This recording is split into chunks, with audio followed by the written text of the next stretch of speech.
The number hung in the air like a heavy, gilded shroud. $85 million. To the board of directors at Ethelgard International, it was a triumph of fiscal engineering. To Elias Thorne, it was the culmination of a decade spent in the trenches of global logistics. He had sacrificed his sleep, his health, and, ultimately, his marriage to see that figure realized on the company's balance sheet. He remembered the early days, back when the firm was a struggling regional carrier with outdated fleets and crumbling warehouses. He had transformed it into a leviathan, a network of steel and data that spanned 3 continents. Every shipping route was a vein he had mapped. Every port was a pulse he had learned to monitor. He had assumed his place at the helm was permanent, a reward for a loyalty that bordered on the religious. The board members toasted to the valuation in the mahogany-paneled room. They saw numbers, but Elias saw the sweat of laborers in Singapore and the precision of the software he had designed. He felt a sense of completion, believing that his father-in-law, Arthur Sterling, would finally step aside and hand him the keys to the kingdom. He had earned it through blood and absolute dedication. The $85 million was not just a price tag, it was his legacy. The transition began not with a handshake, but with a gala. The Sterling estate was bathed in amber light, the scent of expensive lilies and vintage champagne filling the air. Elias moved through the crowd, accepting congratulations for the record-breaking valuation. He looked for Clara, his wife of 7 years, but found her standing near the grand staircase with a man he didn't recognize. Arthur Sterling took the stage, his presence commanding silence from the elite gathering. He spoke of growth and the necessity of fresh perspectives to lead Ethelgard into its next decade. Elias expected his name to be called. Instead, Arthur introduced Julian Vane.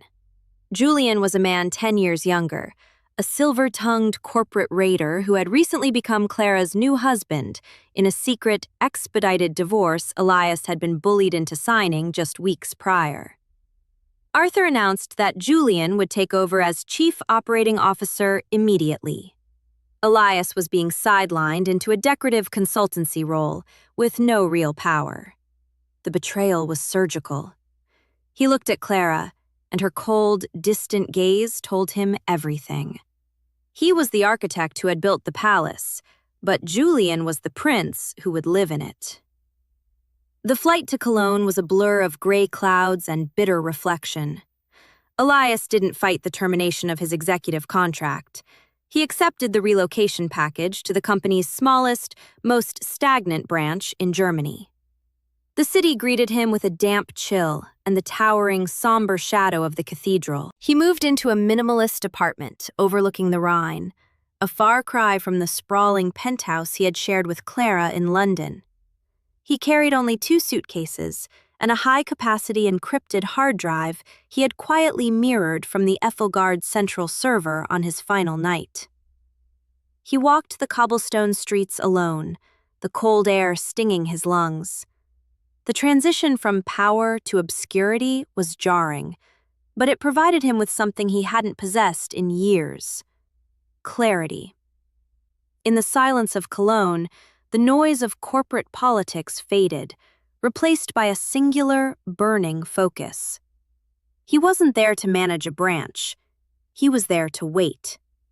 He watched the barges move slowly down the river, realizing that even the strongest current could be redirected if one knew where to dig the trench. Elias did not spiral into depression. He did not drink away his resentment in the local taverns. Instead, he treated his exile as a tactical deployment. He arrived at the small Cologne office before sunrise every morning, outworking the local staff and streamlining their operations until they were the most efficient unit in the company. But his real work happened after hours. He spent his nights in his apartment, fueled by black coffee and the data on his drive. He channeled his loss into a clinical obsession with the company's internal mechanics. He began to build a shadow ledger, cross-referencing every transaction made during his tenure with the private directives issued by Arthur Sterling. He discovered that while he had been building the company's public value, Arthur had been using the logistical network to facilitate something far more sinister. Elias found patterns of ghost freight, shipments that existed only on paper to mask the movement of illicit capital through tax-free zones. His productivity was no longer about profit, it was about precision. He was sharpening a blade made of information. The deeper he dug, the more the recorded truths began to surface. During his final months at the London headquarters, Elias had kept a digital diary of executive meetings to help manage his heavy workload.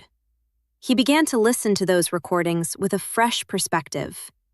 He heard Arthur's voice, hushed and hurried, discussing special disbursements to customs officials in the Mediterranean. He found digital footprints of offshore accounts in the Cayman Islands that had been shielded from the $85 million valuation. These weren't just errors. They were evidence of a multi-million-dollar money laundering scheme that had been running for years. Arthur had used Elias's brilliance as a smokescreen, knowing that the young executive's obsession with efficiency would keep him from looking too closely at the dark corners of the balance sheet.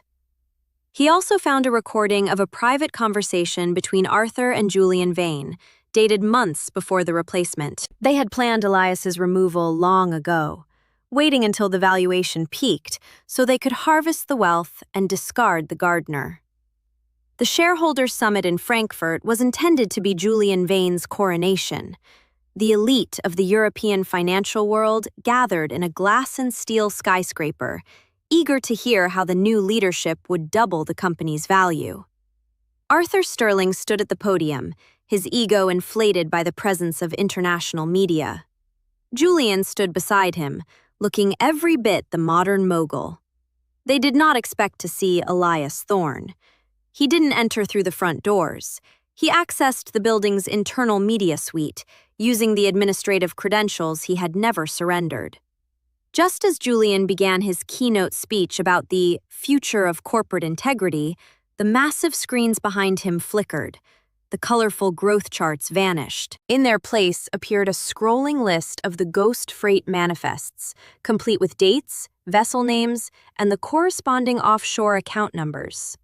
The audio of Arthur Sterling discussing the bribes echoed through the hall's high-fidelity sound system. The silence that followed was absolute, broken only by the frantic clicking of cameras. Elias watched from the shadows of the control booth as the empire he built began to dissolve in real time. The aftermath was brutal and swift. By the time the sun set over Frankfurt, the Ethelgard stock had plummeted by 60%. Federal investigators were at the Sterling estate before the gala decorations from the previous month had even been packed away.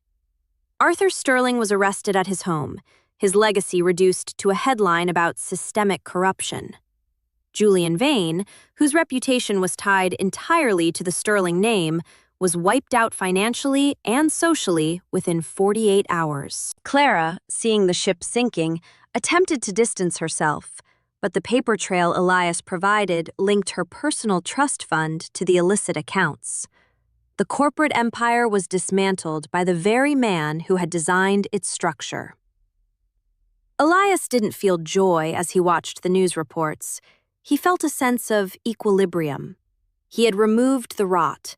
He had taken back his dignity by proving that he was the only thing that had ever been real in the company. The $85 million valuation was gone, replaced by a series of bankruptcy filings and criminal indictments. The palace was in ruins, and the prince was in a cell. Months later, Elias arrived in Gdansk. He didn't come to start a corporate empire or to chase another multi-million-dollar valuation. He came for the salt air and the honest rhythm of the Baltic shipyards. He took a position as a consultant for a small, independent shipping firm that operated with transparency and grit. He rented a small house near the water, where the sound of the waves replaced the hum of server rooms and the shouting of boardrooms. He stood on the pier, watching a small freighter dock in the early morning mist.